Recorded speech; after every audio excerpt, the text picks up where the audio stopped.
Hello, welcome to Do It Yourself with Wayne. Today we're going to talk about installing this Bluebird house. We're out in our own backyard here. We've installed this back in the spring before we started doing these videos. So unfortunately I can't really show you installing it, but the way I install is a little different than what a lot of people do. So I wanted to walk you through what I did, particularly the parts that's different.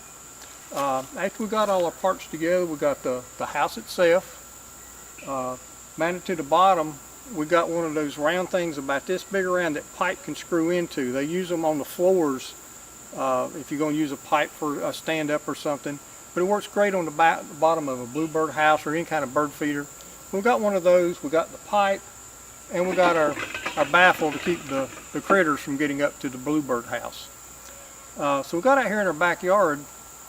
Obviously we dig a hole for the post to go in, and we got a bag of the concrete mix, like you get at the the hardware stores or the big box hardware stores or whatever. Pardon me if I get a little distracted. I think there's a deer walking around the woods behind me. I haven't seen him yet, but I think he's back there. But anyway, after we dig the hole for the post, what we don't do is we don't mix water with the concrete mix. Okay? Don't do that. When you dig the hole, put your post in there and put the concrete mix in the hole dry.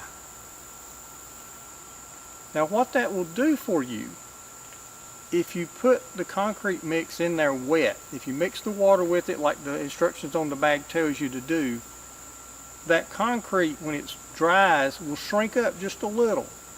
So that hunk of concrete will actually end up a little bit loose in the hole that you dug.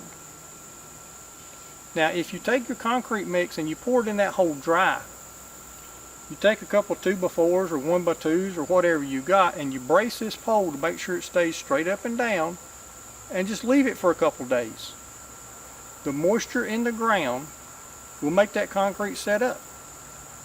Now if you're in an extremely dry environment, maybe that won't work, but in most places it'll work just fine. The moisture in the ground will make that dry concrete mix set up, and it will set up tighter in the hole, and it will give you a sturdier mount for your pole to mount your bird feeder on, your bird house on. So that's one thing we do that's different. So we did that. We waited a couple days. We put our little bracket under here. I can't remember what it's called, but we mounted that to the bottom of the bird house. Some houses will come with that, some won't. We screwed it onto the, put this over the pipe. And this thing just has a little bracket under here with a couple screws. You just tighten it down on the pipe. It's high or low as you want it. You can raise it up or down. But this is metal. Okay. In the past, I've had the plastic ones, and I've actually had squirrels eat through them. Okay. So I never buy the plastic ones anymore. That's another thing I do a little different. I always make sure I get the metal ones. There's different kinds of baffles. I like this style. I like the kind that's just a big tube that comes down, but get some kind of baffle so critters can't climb the pole and get to your bird feeder or your bird house. We do a lot of bird feeders too, so that's on my mind. So we attach this to the pole. We set it the height we want it. We screw the bird feeder onto the top of the pole, the bird house onto the top of the pole, and we let it go. And this Bluebird house has already raised 2 litters this year.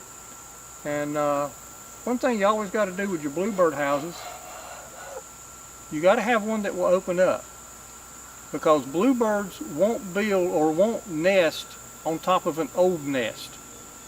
Okay, they're real picky about their nest. They've got to build a new nest. So if you don't clean your Bluebird boxes out after you see them raise their young and leave, they won't use that box again. So make sure on your Bluebird boxes you got some way to open them up and clean them out. Like I said, we've already had 2 litters of, or whatever you want to call little baby bluebirds, raised in this house this year. So we feel pretty successful with that.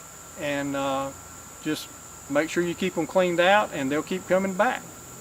And that's my tutorial for installing a Bluebird house in your backyard. I keep saying Bluebird house or feeder. It's a Bluebird, well, it's a Bluebird house.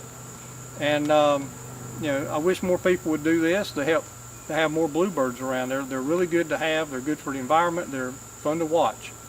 But anyway, that's my video for installing a Bluebird house in your backyard. And we hope you'll enjoy our videos. We hope you'll click like on them and subscribe to our channel. It would really help us and we would appreciate it. And we hope you have a great day. Thank you for visiting.